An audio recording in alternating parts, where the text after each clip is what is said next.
जनाब स्पीकर, मैं आपका बेहद मशकूर हूं कि आज आपने एक बहुत ही अहम मसला कोविड-19 जिसने पूरी दुनिया को अपनी लपेट में ले रखा है, उस पर बहस की आगाज़ की इजाज़त दी है।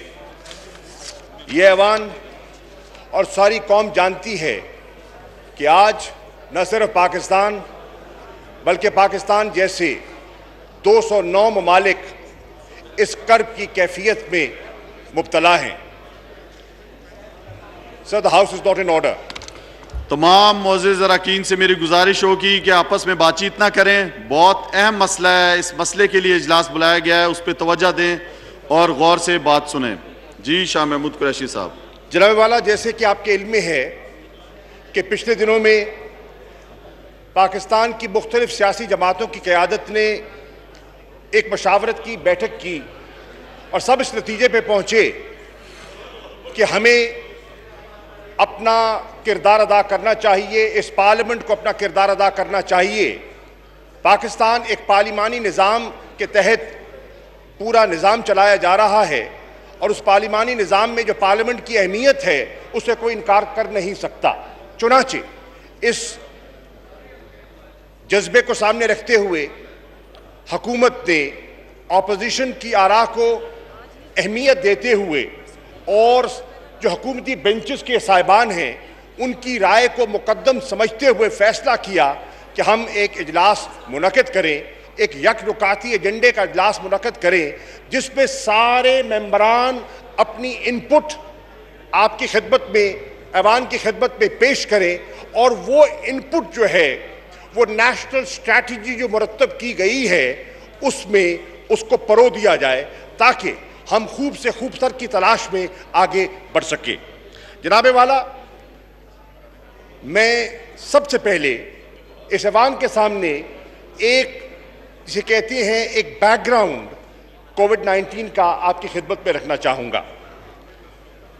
जनाब स्पीकर, इसमें कोई शक नहीं कि ये जो चैलेंज जिससे दुनिया दो चार है बशमूल पाकिस्तान के, ये अनप्रेसिडेंटेड चैलेंज है।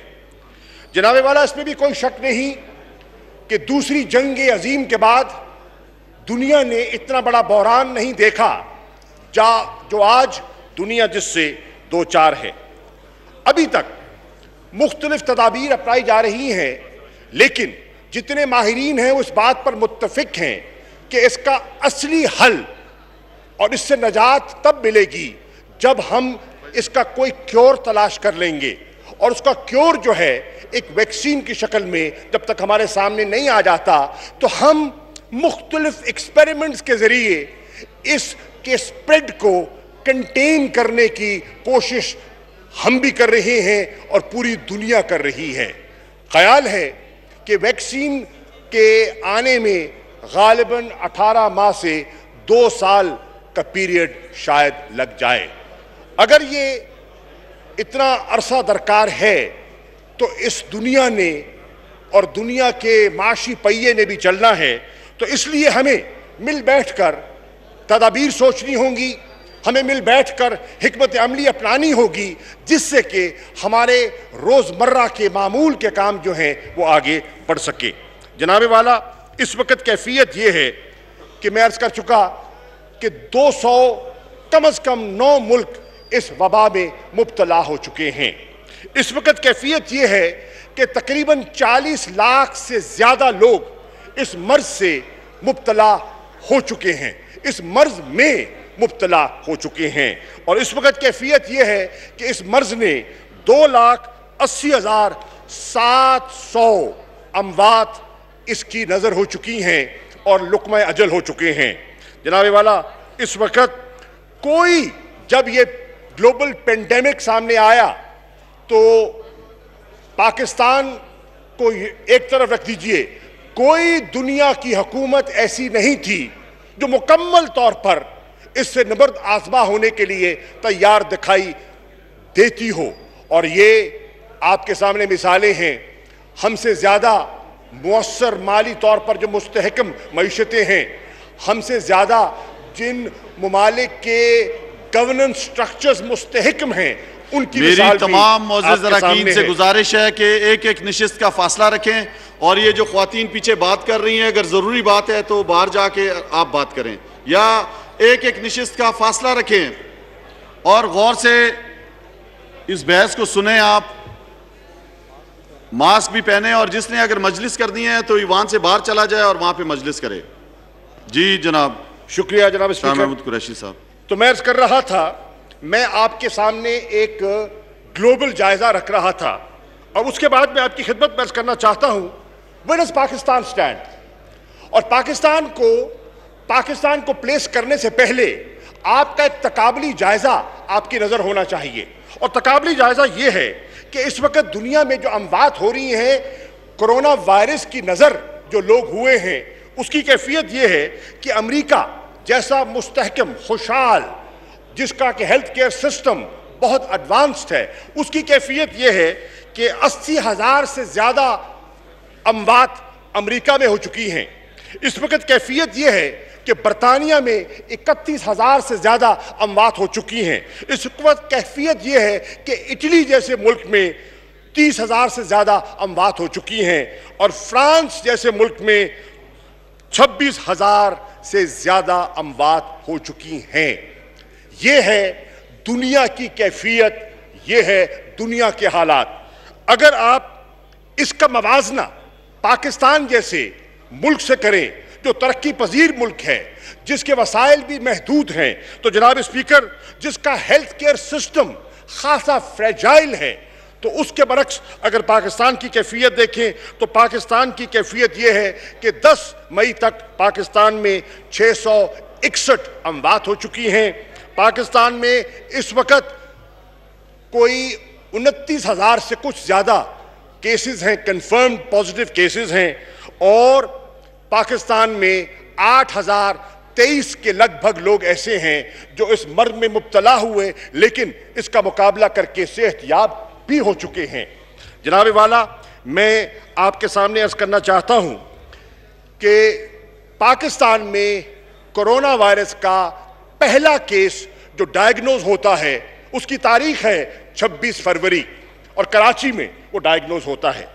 अब उसके बाद हमें देखना यह है कि जब ये वबा हमारे मुल्क को स्ट्राइक करती है तो पाकिस्तान की उस वक्त कैफियत क्या थी, पाकिस्तान की इस मर्ज से नबर्द आजमा होने के लिए हमारी तैयारी क्या थी। जनाब वाला, हमारी तैयारी की कैफियत ये थी 26 फरवरी को कि हमारी जो टेस्टिंग कैपेसिटी है एक दिन की, वो 100 टेस्ट पर डे की कैपेसिटी थी, और अल्हम्दुलिल्लाह आज मुझे ये कहते हुए इत्मीनान हो रहा है कि हमने इस अरसा में इस टेस्टिंग कैपेसिटी को बतदरीज बढ़ाकर आज हमारी जो टेस्टिंग कैपेसिटी है वो ओवर 20,000 टेस्ट पर डे की पहुंच चुकी है। जनाब वाला, जब ये हमारे सामने आती है वबा, तो उस वक्त पूरे पाकिस्तान में 8 लैब्स थी जो फंक्शन कर रही थी, और आज हमारे यहां तकरीबन 70 के करीब लैब्स हैं जो फंक्शन कर रही हैं। ये बतदरीज इजाफा आपके सामने है। जनाब वाला, कुल इस वक्त तक पाकिस्तान में 2,83,517 केसेस हैं जो टेस्ट हो चुके हैं। मैं एतराफ करूंगा, बरमला एतराफ करूंगा कि ये फिगर नाकाफी है, बजा तौर पर नाकाफी है। अगर आप पाकिस्तान की आबादी का हुजूम देखें तो उससे मवाजना करें तो दिस इज इनसफिशिएंट, इनएडिक्वेट। हम कोशिश कर रहे हैं कि इसमें बतदरीज इजाफा होता चला जाए।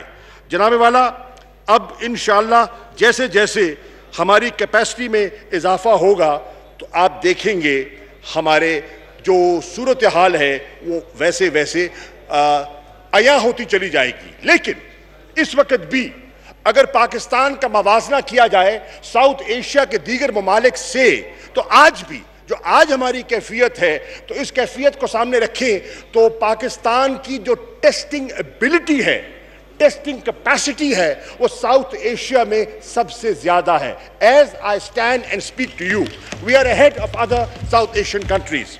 जनाब वाला, अब मैं आपके सामने 2 इंपॉर्टेंट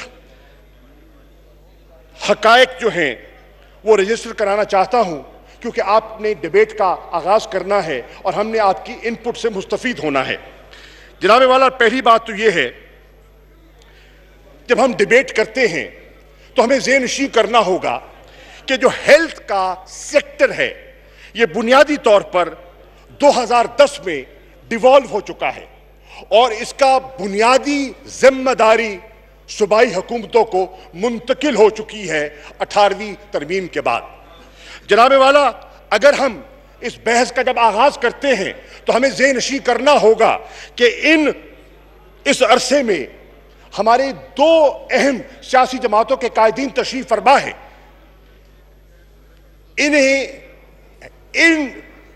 तरामीम के बाद सूबा सिंध में मुसलसल 12 साल से हुकूमत जो है वो पाकिस्तान पीपल्स पार्टी की है और पंजाब में 10 साल पाकिस्तान मुस्लिम लीग नून को ये शर्फ हासिल रहा कि वो हुक्मरानी करते रहे। ये मैं अर्ज कर रहा हूं, जब से ये तरमीम हुई और जब से ये जिम्मेदारियां सौंपी गई सूबों को, तो जो सूबों की हमारे मुल्क की दो बड़ी जमातें हैं, सिंध में पीपल्स पार्टी और पंजाब में मुस्लिम लीग नून, ये जिम्मेदारियां संभाल रहे थे। अब जनाब वाला, मैं ये भी अर्ज करता चलूं कि जब हम बात करते हैं कि हमारे यहाँ इन्फेक्शंस की सूरत हाल क्या है और हमारे यहाँ जो डेथ रेशो है, हम जब बात करते हैं तो हमें एक तकाबली जायजे के सामने बात करनी होगी। हम हवा में बात नहीं कर सकते, हमें कोई डेटा को सामने रखना होगा और डेटा की बुनियाद पर हम अपनी बहस को आगे बढ़ा सकते हैं। जनाब वाला, as I speak to you, data जो मेरे सामने है वो जो कहता है कि पाकिस्तान में जो इन्फेक्शन और डेथ रेशो है वो है 2.17%। और अगर आप ग्लोबल एवरेज देखें तो उसका जो रेशो बनती है वो बनती है 6.8%। गो पाकिस्तान में अभी हमने पीक करना है, अभी चैलेंज हमारे सामने आना है, लेकिन इस वक्त की कैफियत ये है और हम ये कह सकते हैं कि अल्लाह का लाख करम है कि इस वक्त तक भी उसकी रहमत हम पर है और हम हमारा जो ख्याल था, जो पहले एक ट्रेजेक्ट्रीज बनाई जा रही थी और उसको अगर हम ज़हन रखशी करते तो हमारा अब तक के हेल्थ सिस्टम जो है वो कोलैप्स हो चुका होता।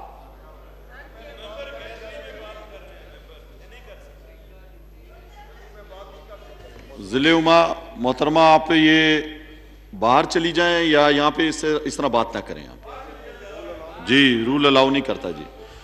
जी शाह महमूद जी सर साहब, तो मैं अर्ज कर रहा था कि अगर हम कंपैरिजन करें वर्ल्ड एवरेज का और पाकिस्तान की एवरेज का तो it's a very clear distinction, 2.17% compare to 6.8%। अब जनाब वाला, हमने इस वबा का मुकाबला करने के लिए कुछ बुनियादी फैसले किए और उन बुनियादी फैसलों में कुछ असूल मुरतब किए। एक कि हम जो फैसले करेंगे उसमें हम इज्तिमाई राय को और कलेक्टिव विजडम का सहारा लेते हुए आगे बढ़ना चाहेंगे और जनाबे वाला, उस कलेक्टिव विजडम को उजागर करने के लिए हमने दो फोरम्स एस्टैब्लिश किए। एक फोरम नेशनल कोऑर्डिनेशन कमेटी का फोरम है जिसकी सरबराही वजीर आजम पाकिस्तान करते हैं और दूसरा फोरम है national command and operation centre, वो 27 मार्च को एस्टैब्लिश किया गया और उसकी सरबराही हमारे मिनिस्टर फॉर प्लानिंग जनाब असद उमर साहब करते हैं। और ये दोनों फोरम इसलिए मुरतब किए गए कि पूरा इनपुट पाकिस्तान की तमाम फेडरेटिंग यूनिट से हमें इनपुट मिले, उस इनपुट को स्टडी करने के बाद, एनालाइज करने के बाद हम कोई डेटा बेस्ड फैसले करें। जनाबे वाला, मैं ये भी कहता चलूं, कई दफ़ा ये मैंने बहस में देखा, अखबारात की ये नज़र हुआ कि शायद पाकिस्तान रिस्पॉन्ड करने में स्विफ्ट नहीं था। जनाबे वाला, बसद एहतराम मैं उस राय से मुत्तफिक नहीं हूं। मैं समझता हूं कि पाकिस्तान ने दीगर ममालिक की निस्बत बड़ा स्विफ्ट और इमीडिएट रिस्पॉन्स किया। किस तरह, मैं अर्ज करना चाहूं।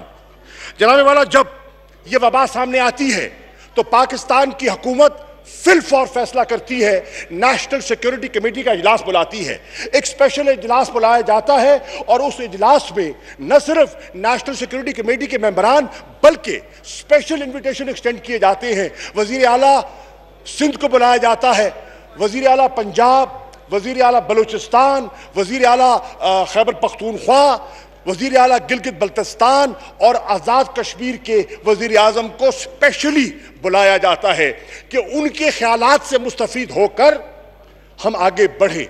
नेशनल सिक्योरिटी कमेटी बहुत सी बहसों को समेटते हुए एक फैसला करती है कि हमें इससे दो चार होने के लिए एनसीसी की ज़रूरत है, तो एनसीसी मार्ज़े वजूद में आ जाती है और एनसीसी का इजलास जब होता है तो एनसीसी का इजलास इस नतीजे पे पहुंचता है कि इसके लिए हमें एक इम्प्लीमेंटेशन आर्म चाहिए। जो फैसले एनसीसी करती है उनको अमली जामा पहनाने के लिए हमें एक इम्प्लीमेंटेशन के लिए हमें एक पूरा एक मैकेनिज्म चाहिए, तो उस मैकेनिज्म की खातिर एनसीओसी मुरतब की जाती है और उस एनसीओसी में सब सूबों को, फेडरेटिंग यूनिट्स को बशमूल गिलगित बल्तिस्तान और आज़ाद कश्मीर, उनको नुमाइंदगी दी जाती है और उनके जो चीफ सेक्रेटरीज हैं वो उस फोरम के मेंबर्स हैं। रोज़ाना की बुनियाद पर ये एनसीओसी मिलती है, 9 से 11 ये मिलती है और उसका मिलने के भी कुछ ऑब्जेक्टिव्स हैं। उसके ऑब्जेक्टिव्स क्या हैं जनाबे वाला? उसके ऑब्जेक्टिव्स मेरी नज़र में 3 हैं। 3 ऑब्जेक्टिव्स हैं कि रोज़ाना असद उमर साहब प्रोविंशियल अपडेट्स लेते हैं from all the chief secretaries of different units, उनसे अपडेट लेते हैं। हाँ, आपके यहाँ सूरत हाल क्या है हमें आगाह कीजिए, नंबर 1। नंबर 2, ये उनसे जितने स्टेक होल्डर्स हैं वो उस कमेटी के मेंबरान हैं, बशमूल एनडीएमए, बशमूल नेशनल सिक्योरिटी इंस्टीट्यूशंस और एक सर्विंग लेफ्टिनेंट जनरल जो हैं वो इनके साथ मावनत कर रहे हैं ताकि इनके फैसलों को वो अमली जामा पहना सके। जनाबे वाला, इसके बाद मैं करता चलूँ कि कंसल्टेशन के प्रोसेस को सामने रखते हुए ऑब्जेक्टिव क्या है? ऑब्जेक्टिव है consensus building. Objective consensus building का इसलिए है कि हमें मुरतब करनी है एक national strategy to deal with this pandemic और अल्हम्दुलिल्लाह मैं समझता हूं कि बतदरीज हम उस नेशनल स्ट्रैटेजी को मुरतब करने में कामयाबी से हमकिनार हो रहे हैं। जनाबे वाला, जानते हुए कि वफाक की जिम्मेदारियां हैं और वफाक अपनी जिम्मेदारियों से ओहदा बरा होने की हद्दुल वसा कोशिश कर रहा है, हमने जानते हुए कि 18वीं तरमीम हम पर उसका निफाज हो चुका है, हम जानते हैं कि सूबाई खुद मुख्तारी का मौजू जो है बड़ा हसास मौजू है, जानते हुए कि 18वीं तरमीम 2010 से आ चुकी है, हमने कोशिश की है कि सूबों को फ्लेक्सिबिलिटी भी दी जाए और उनको ग्राउंड रियलिटीज को सामने रखते हुए वो अगर समझते हैं कि कोई उन्होंने नोक पलक दुरुस्त करनी है फेडरल फैसलों पर तो उनको फ्लेक्सिबिलिटी होनी चाहिए और वो फ्लेक्सिबिलिटी दी जा रही है। जनाबे वाला, मैं आपको उसका एक मिसाल देता हूं। अभी हालिया जो एनसीसी का आखिरी इजलास था उसमें सब चीफ मिनिस्टर्स आए, उन्होंने अपनी पॉइंट ऑफ व्यू दिया। हमने एक नेशनल कंसेंसस, जब ईजिंग ऑफ लॉकडाउन की बात हो रही थी तो हमने एक नेशनल कंसेंसस बिल्ड करने के लिए एक इत्तफाक राय पैदा करने के लिए नशिस्त की। उस नशिस्त में पहले एनसीओसी का इजलास होता है, उसके बाद एनसीसी का इजलास होता है, फिर वजीर आजम सबसे इनपुट लेते हैं और उस पर इत्तफाक हो जाता है। सिर्फ एक नुक्ते पर इत्तफाक ना हो सका और वो इत्तफाक ना हो सका जिस नुक्ते पर वो था इंटर प्रोविंशियल कम्युनिकेशन, रेल का सफर, जहाज का सफर और जो जमीन का रोड ट्रांसपोर्ट का सफर है। इस पर पंजाब तैयार था, खैबर पख्तूनख्वा तैयार था, लेकिन कुछ हमारे यूनिट्स ऐसे थे जिनको रिजर्वेशंस थी और फॉर गुड रीजंस होंगी और उन्होंने मजीद मोहलत मांगी और उनके ख्याल में हमें उजलत से काम नहीं लेना चाहिए। तो उनकी आरा को सामने रखते हुए को हम फैसला कर सकते थे, लेकिन ऐसा नहीं किया गया और उस फैसले को मौखर कर दिया गया। तो ये है, मैं अर्ज कर रहा था आपको एक मिसाल कि कैसे हम इसको नेशनल कंसेंसस को बिल्ड करने की कोशिश कर रहे हैं। जनाबे वाला, एक तासुर मैंने अखबारात में देखा, मैंने बहुत से लीडर्स की तकारीर भी सुनी है और कुछ मोजेस मेंबरान की मैंने प्रेस कॉन्फ्रेंसेस भी देखी हैं। उन प्रेस कॉन्फ्रेंसेस को जब मैं देखता हूं तो एक उससे तासुर मिलता है कि जैसे कि सब यूनिट्स के साथ कोई यकसा सलूक नहीं बरता जा रहा और एक इम्तियाजी सलूक की कैफियत को हवा दी जाती है। जनाबे वाला, मैं इस ऐवान के आपकी तवज्जुह से on the floor of the house ये कहना चाहता हूं, अगर ये तासुर है तो ये तासुर हकीकत पर मबनी नहीं है। वो हकीकत पर मबनी क्यों नहीं है, मैं बताता हूं उसका बुनियादी फलसफा क्या है। उसका बुनियादी फलसफा ये है कि जो कोविड है 19, ये न सिर्फ एक ग्लोबल चैलेंज है बल्कि एक नेशनल चैलेंज है और इसके लिए एक नेशनल इमरजेंसी जो है वो लागू है। और नेशनल इमरजेंसी के लिए आपने अगर रिस्पॉन्स तय करना है तो रिस्पॉन्स नेशनल हो सकता है, इलाकाई नहीं हो सकता, रीजनल नहीं हो सकता। जनाबे वाला, इसी चीज को हम जानते हैं कि ये एक ऐसी वबा है दैट रिस्पेक्ट्स नो बॉर्डर्स। ये तमीज नहीं करती अफगानिस्तान और पाकिस्तान के दरमियान, ये तमीज नहीं करती इटली और स्पेन के दरमियान, ये फ्रांस और जर्मनी के दरमियान जो बॉर्डर है उसकी तमीज नहीं करती, ये कॉन्टिनेंट्स की तमीज नहीं करती, ये फैल रही है और पूरे ग्लोब को इसने लपेट में लिया है। तो ये हो नहीं सकता कि हम पंजाब और खैबर पख्तूनख्वा को महफूज करने की अगर हमारे दिल में ख्वाहिश और खलिश है तो वह खलिश पूरी हो नहीं सकती जब तक सिंध महफूज नहीं होगा, जब तक बलोचिस्तान महफूज नहीं होगा, जब तक आज़ाद कश्मीर महफूज नहीं होगा, जब तक गिलगित बल्तिस्तान महफूज नहीं होगा। ये मुमकिन नहीं है। तो इस फलसफे को सामने रखते हुए हम आगे बढ़ने की कोशिश कर रहे हैं। जनाबे वाला, ये एक ऐसी वबा है, ये एक ऐसा मूजी मर्ज है जो न एथनिसिटी को देखता है न ये मजहब की तकसीम में तकसीम होता है। बदकिस्मती है, आई एम शॉक्ड, मैं देखता हूं जब मैं हिंदुस्तान में बहस को देखता हूं तो हिंदुस्तान की बहस की कैफियत यह है कि वहां आज जो हिंदुस्तान में कोरोना वायरस का फैलाव है और वहां की जो नरेंद्र मोदी की हिंदुत्व सोच वाली आरएसएस मेंटेलिटी वाली जो हुकूमत है वो प्रचार कर रही है कि आज हिंदुस्तान में जो कोरोना वायरस फैला है उसकी बुनियादी वजह मुसलमान हैं, उनको सुपर स्प्रेडर्स कहा जा रहा है। वहां की जो Amit Shah, Doval and the gang of 3 जो वह है हिंदुस्तान में, वो दुनिया को एक मैसेज दे रहा है, हिंदुस्तान के लोगों को मैसेज दे रहा है कि we have to protect India from corona virus, from corona जिहाद। आज वो मजहबी रंग दे रहे हैं एक ग्लोबल पेंडेमिक को। हेट स्पीच और हेट मॉन्गरिंग की जा रही है और पाकिस्तान इसकी सख्त मजम्मत करता है। जनाबे वाला, हम समझते हैं पिछले दिनों में आपके इल्म में है बहस चली, मुल्क में बड़ी बहस शुरू हुई कि आज पाकिस्तान कोरोना की जो नजर हो रहा है इसका जिम्मेदार वो जायरीन है जो ताफ्तान के जरिए पाकिस्तान आए।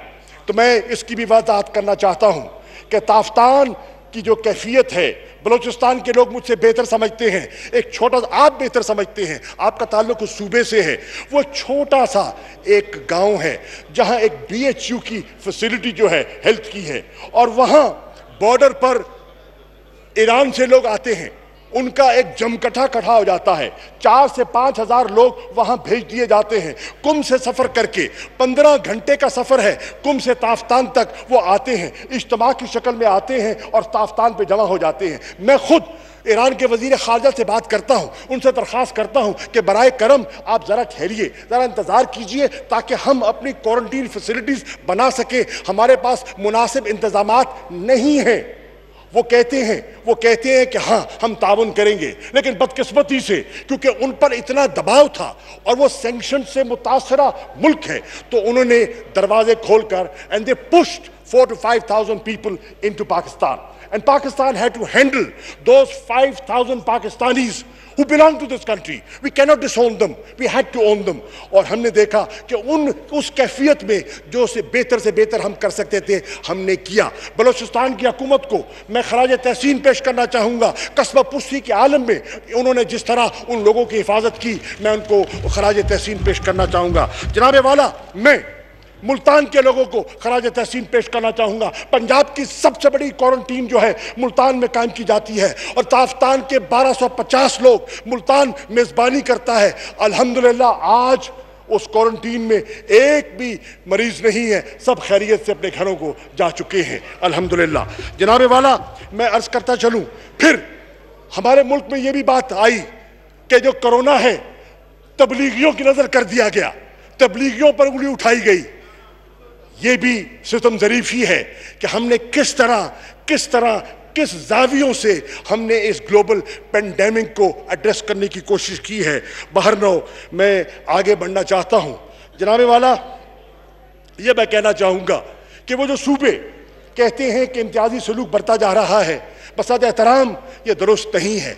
बेहतरी की गुंजाइश हो सकती है, आप बेहतरी का मुतालबा करें, हम अपने वसाइल के अंदर रहते हुए हर मुमकिन कोशिश करेंगे बेहतरी के लिए। लेकिन मैं एक तकाबली जायज़ा आपके सामने ज़रूर रखना चाहूँगा, और उस तकाबली जायज़े पर क्योंकि चेयरमैन पाकिस्तान पीपल्स पार्टी जनाब बिलावल भुट्टो जरदारी तशरीफ़ फरमा है, मैं इनकी नज़र ये करना चाहूँगा कि एक तासुर मिला कि सिंध के साथ नाइंसाफ़ी हो रही है। तो मैं ये अर्ज़ करना चाहूँगा, पहले हमने एक फेडरल लेवल पर एक प्रोग्राम का आगाज़ किया। उस प्रोग्राम का नाम है एहसास कफालत प्रोग्राम।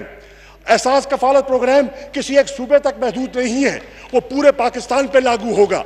और इस वक्त तक मैं पंजाब की बात नहीं कर रहा, मैं खैबर पख्तूनख्वा की बात नहीं करता, मैं बलूचिस्तान की बात नहीं करता। सिंध में इस वक्त तक as on the 10th of May Sindh के लोगों को 26 अरब रुपया कैश असिस्टेंस एहसास के जरिए पहुंच चुकी है। जनाबे वाला, सिंध के लोगों को 23 लाख कुंभों को, अफराद को नहीं, 23 लाख कुंभों को यह कफालत पहुंच चुकी है। जनाबे वाला, इकोनॉमिक स्टिमुलस, इस हुकूमत ने पाकिस्तान की तारीख का सबसे बड़ा इकोनॉमिक स्टिमुलस दिया।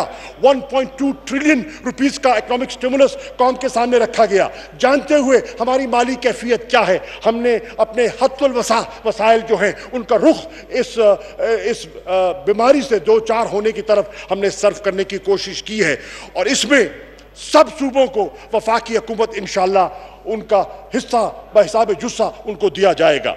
जनाबे वाला, अगली बात जो मैं करना चाहूँगा वो है, बहुत बहस हुई कि जनाब मेडिकल इक्विपमेंट, मेडिकल फैसिलिटीज़ जो है वो बराबरी से नहीं मिल रही। मैं ये भी अर्ज़ करता चलूँ, आइए प्रोटेक्टिव सूट्स को ले लें। प्रोटेक्टिव सूट्स की कैफियत ये है कि इस वक्त तक NDMA ने 5,42,000 प्रोटेक्टिव सूट्स जो हैं वो तकसीम किए गए हैं। उसमें से पंजाब को 2,09,143 मिले हैं और सूबा सिंध को 1,54,534 दिए गए हैं। अगर आबादी के तनासब को सामने रखें तो सिंध की आबादी के तनासब से हिस्सा सिंध को ज़्यादा दिया गया है। जनाबे वाला, आइए फेस मास्क का जायज़ा ले लें। कुल फेस मास्क जो अभी तक NDMA ने तकसीम किए हैं वो हैं 44,69,030, जिसमें से पंजाब को 9,79,106 दिए गए हैं और सिंध को 8,26,163 दिए गए हैं। जनाबे वाला, N95 मास्क अगर इसका कुल जो मुल्क में तकसीम हुए हैं 1,99,555, इसमें पंजाब को 60,784 और सिंध को 30,142 दिए गए हैं। जनाबे वाला, 75 अरब की एक खतीक रकम रखी गई है, मुख्तस की गई है उन लोगों के लिए जो बेरोजगार हुए हैं, जो कोरोना की वजह से बेरोजगार हुए हैं। वो उन बेरोजगार लोगों में तकसीम की जाएगी। उसमें कोई इम्तियाज बरता नहीं जाएगा, उसमें कोई सुबाहियत नहीं आप देखेंगे। पूरे पाकिस्तानी जो मुस्तहिक होगा, जो मेरिट और क्राइटेरिया पे आएगा, उसको वो पैसा, उसको कैश असिस्टेंस उसमें तकसीम की जाएगी।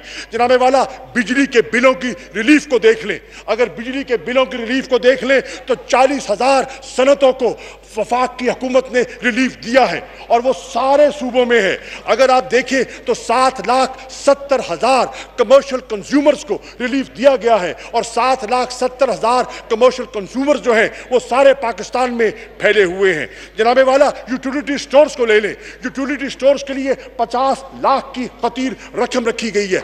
रमज़ान का पैकेज इसके अलावा है और ये यूटिलिटी स्टोर्स सिर्फ पंजाब में या KPK में नहीं है, ये सिंध में भी हैं, ये बलूचिस्तान में भी हैं, ये दीगर इलाकों में भी हैं। यानी कि मैं ये अर्ज कर रहा हूं, हमारी सोच, हमारी अप्रोच वफाकी है, कौमी सोच है, इलाकाई नहीं है। जनाबे वाला, अब मैं अर्ज करता चलूं,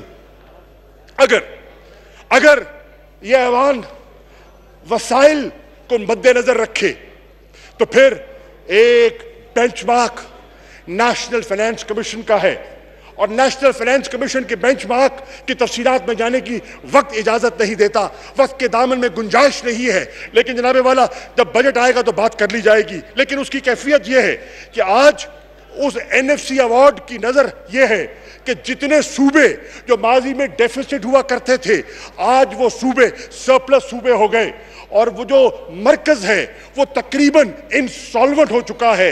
अगर ये देखा जाए, सेहत सूबाई 18वीं तरमीम, NFC अवार्ड, प्रोविंसेस सरप्लस, ये है एक जायजा। जब आप सामने रखते हैं तो हमें आगे बढ़ना होगा। जनाबे वाला, मैं बिल्कुल कहूंगा बिलावल भुट्टो जरदारी साहब से, मैं इनकी जमात का हिस्सा रहा हूं। मैंने अपनी जिंदगी के जवानी के कई साल पाकिस्तान पीपल्स पार्टी में गुजारे हैं। वो पीपल्स पार्टी जो मुझे याद है, वो जुल्फिकार अली भुट्टो की पीपल्स पार्टी वफाक की बात करती थी, वो बैतुल्लाह बेनज़ीर भुट्टो की पार्टी वफाक की बात किया करती थी। मैं आज हैरान होता हूं कि आज वफाकी सोच सूबाइयत में मुब्तला क्यों हो गई है।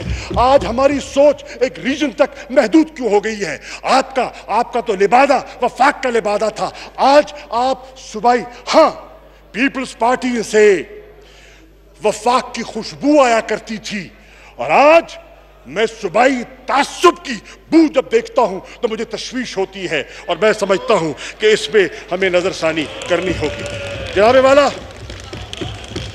वक्त आ गया है। पेंडेमिक कौम से तकाजा कर रहा है कि हमने एक कार्ड खेलना है, और वो नेशनल कार्ड है, वो पाकिस्तानी कार्ड है। सिंध कार्ड या कोई कार्ड आज पाकिस्तान की जरूरत नहीं है, आज पाकिस्तान कार्ड की जरूरत है, और पाकिस्तान कार्ड को हम सामने रखकर आगे बढ़ना चाहते हैं। जनाबे वाला, अब बहुत बहस हुई कि लॉकडाउन को ईज कर दिया गया। ये कैसी हुकूमत है, ये कैसे फैसले करती है, ये कितने अनाड़ी हैं, ये कितने अनजान हैं। एक तरफ कोरोना जो है वो पीक कर रहा है, राइजिंग इन्फेक्शंस हैं, और आप लॉकडाउन को ईज कर रहे हैं। तो ये क्या हिमाकत कर रहे हैं। ये बहुत बहस चली। वो बहस सिर्फ पाकिस्तान में नहीं है जनाब स्पीकर, ये बहस पूरी दुनिया में हो रही है। अमेरिका की रियासतों के अंदर बहस है, यूरोप के अंदर बहस है। कल जर्मनी के अंदर लॉकडाउन के खिलाफ एहतजाज हुआ। आज इटली जो एपी सेंटर था यूरोप का, आज वो ईज कर रहा है, वो लॉकडाउन ईज कर रहा है। आज यूरोप का हर मुल्क जो इसमें जकड़ा रहा है, वो देख रहा है, जो इकोनॉमिक रिसेशन को देख रहा है, जो इकोनॉमिक कॉन्ट्रैक्शन को देख रहा है। और आज इंटरनेशनल फाइनेंशियल इंस्टीट्यूशंस कह रहे हैं कि दुनिया की जो ग्लोबल इकोनॉमी है वो 3% से कॉन्ट्रैक्ट करेगी। अगर 3% से ग्लोबल इकोनॉमी कॉन्ट्रैक्ट करती है mister speaker, that comes into trillions of dollars. जो एस्टैब्लिश्ड इकोनॉमीज हैं, अगर वो ये बोझ नहीं ले सकती तो पाकिस्तान की इकोनॉमी की कैफियत, जब हमने हुकूमत संभाली, जो मैक्रो इकोनॉमिक इंडिकेटर्स थे वो किस रुख थे, वो पाकिस्तानी कौम भी जानती है और इंटरनेशनल फाइनेंशियल इंस्टीट्यूशंस भी जानते हैं। सो Pakistan, Mr. Speaker, was facing a twin challenge. And what is the twin challenge? Leaders of different political parties are sitting here. The twin challenge Pakistan is facing is we have to protect the people of Pakistan from coronavirus. We have to save lives. हमें जानें बचानी है, corona की लपेट से जानों को बचाना है। At the same time, हमने पाकिस्तान का जो इकोनॉमिक स्लो डाउन की वजह से, इकोनॉमिक कॉन्ट्रैक्शन की वजह से जो हमारा लाइवलीहुड्स है जो मुतासर हो रही हैं, और भूख अफलास से जो अमवात का खदशा है, उससे भी हमने पाकिस्तान को महफूज करना है। मैं चंद फैक्ट्स इस ऐवान की खिदमत में पेश करना चाहता हूं। नंबर 1, जनाबे वाला, मैं आपकी नजर करना चाहता हूं, और ये मैं तो एक्सपर्ट नहीं हूं, हम तो एक्सपर्ट से रहनुमाई लेते हैं, और जो एक्सपर्ट्स हैं वो कह रहे हैं कि पाकिस्तान का जो इन्फेक्शन का कर्व है वो दुनिया और यूरोप और अमेरिका के कर्व से कदरे मुख्तलिफ है। वहां एक्सपोनेंशियल ग्रोथ होती है और शार्प राइज होता है, लेकिन पाकिस्तान का अगर मवाजना करें तो यहां ग्रोथ हो रही है, लेकिन it's slower and the curve is much flatter as compared to Europe and America. Now I will build on that, number एक। नंबर दो जनाब वाला, अगर देखा जाए, अगर हमारा कर्व स्लोअर है और फ्लैटर है, इसका मतलब है when do we peak? Nobody knows. I cannot predict. You cannot predict when will Pakistan peak. It can peak end of May. It can peak early June. It can go up to July. Can Pakistan and the economy of Pakistan afford a prolonged lockdown? The answer is no. The answer is no, and we have to devise, and we have to look at the ground realities to devise a strategy. जनाबे वाला, इसको मैं एक और जाविये से देखता हूं।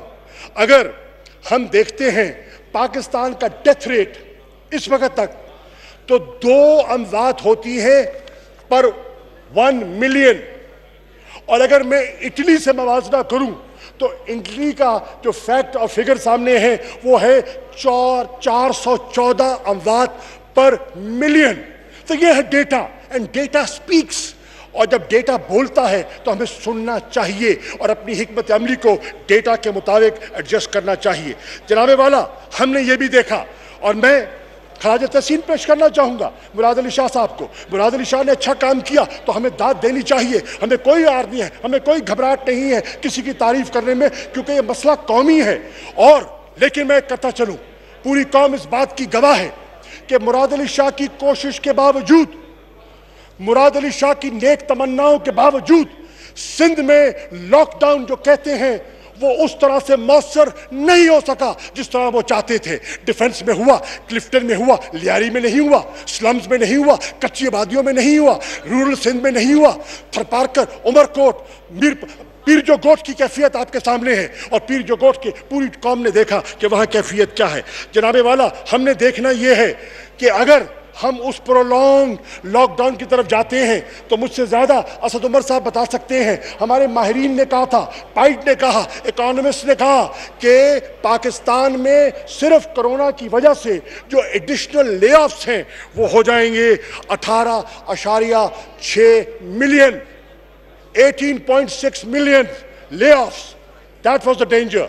उसके साथ साथ हमारी एक बहुत बड़ी आबादी का हिस्सा गुर्बत की लकीर के नीचे जिंदगी बसर करता है। जनाबे वाला, अगर प्रोलॉन्ग हम लॉकडाउन बरकरार रखते और ईज की तरफ ना जाते तो एक खदशा था कि एडिशनल 21 से 71 मिलियन लोग गुर्बत की लकीर के नीचे खिसक जाते। They would have come beneath the poverty line. तो इन सब चीज़ों को सामने रखते हुए जनाबे वाला, हुकूमत पाकिस्तान ने, वफाक की हुकूमत ने मशावरत के साथ ईज करने की कोशिश की। यह कहा जाता है कि हमसे मशवरा नहीं किया, गलत है। ईज के मशवरे में सारी सूबाई हुकूमतों ने अपनी आमादगी का इजहार किया। आमादगी के बाद ये ईज डाउन का प्रोसेस आगे शुरू किया गया। जनाबे वाला, मैं ये भी कहता चलूँ कि यह तासुर दुरुस्त नहीं होगा जो कुछ लोग कहते हैं कि वफाकी हुकूमत ने अपनी जिम्मेदारी एब्डिकेट कर दी है। No sir, we have not abdicated our responsibility, we are aware of our responsibility, but the decisions we are taking are data based, and the risk we are taking, nothing is free of risk, but the risk we are taking is in line with the data available with us. जनाबे वाला, ये मैं कहता चलूं कि कोई मुल्क आज कोरोना को तन्हा इसको शिकस्त नहीं दे सकता। अगर हम रीजन में इत्तफाक ना करें, नरेंद्र मोदी वो भेड़िया जिसने मकबूजा कश्मीर में जुल्म जारी रखा हुआ है, उस भेड़िए ने जब हमें दावत दी कि सार्क के फोरम पर आप आएं और हम समिट लेवल की एक गुफ्तगू करना चाहते हैं कोविड-19 को सामने रखते हुए, तो पाकिस्तान ने कहा हमें तुम्हारी शक्ल, तुम्हारी पॉलिसी, तुम्हारी सोच, तुम्हारा हिंदुत्व फलसफा कबूल नहीं है, लेकिन इंसानियत की खातिर हम बैठने को तैयार हैं। इंसानियत के साथ हम बैठे और हमने उनके साथ इंगेज किया। जनाबे वाला, मैंने खुद प्रपोज किया कि सार्क के जितने मिनिस्टर्स ऑफ हेल्थ हैं, पाकिस्तान मेजबानी करेगा और हम उनको दावत देते हैं। चुनांचे पाकिस्तान ने मेजबानी की और साक के फोरम पर हमने हेल्थ मिनिस्टर्स कॉन्फ्रेंस मुनक़िद की। डॉक्टर जफर मिर्जा साहब ने उसकी सदारत की और सब ने उसमें अपना इनपुट दिया ताकि हमारी एक नेशनल के अलावा हमारी एक रीजनल अप्रोच जो है वो भी मुरतब की जा सके। जनाब वाला, मैं ये कहता चलूँ कि लोगों के ताउन के बगैर हुकूमतें काफ़ी नहीं है। सिंध की हुकूमत काफ़ी नहीं है, पंजाब की हुकूमत काफ़ी नहीं है, बलोचिस्तान की हुकूमत काफ़ी नहीं है, खैबर पख्तूनख्वा की हुकूमत काफ़ी नहीं है। जब तक आवाम का तावन और जो SOPs लागू किए गए हैं जब तक वो उनको संजीदगी से नहीं लेंगे तो हुकूमती मशीनरी, हुकूमती रिसोर्सेज काफ़ी नहीं होंगे कोविड-19 का मुकाबला करने के लिए। इसी चीज़ को सामने रखते हुए हमने स्मार्ट लॉकडाउन की बात की है। What is a smart lockdown? लोगों ने उसका तमस्खरे उड़ाए, लोगों ने मजाक उड़ाया। Smart lockdown, what is smart lockdown? I will tell you what smart lockdown is. Smart lockdown is a concept based on the principle of TTQ. What is TTQ? TTQ is track, trade, and quarantine. We feel, the federal government feels that this is a more effective and a more cost-effective way of dealing with COVID-19.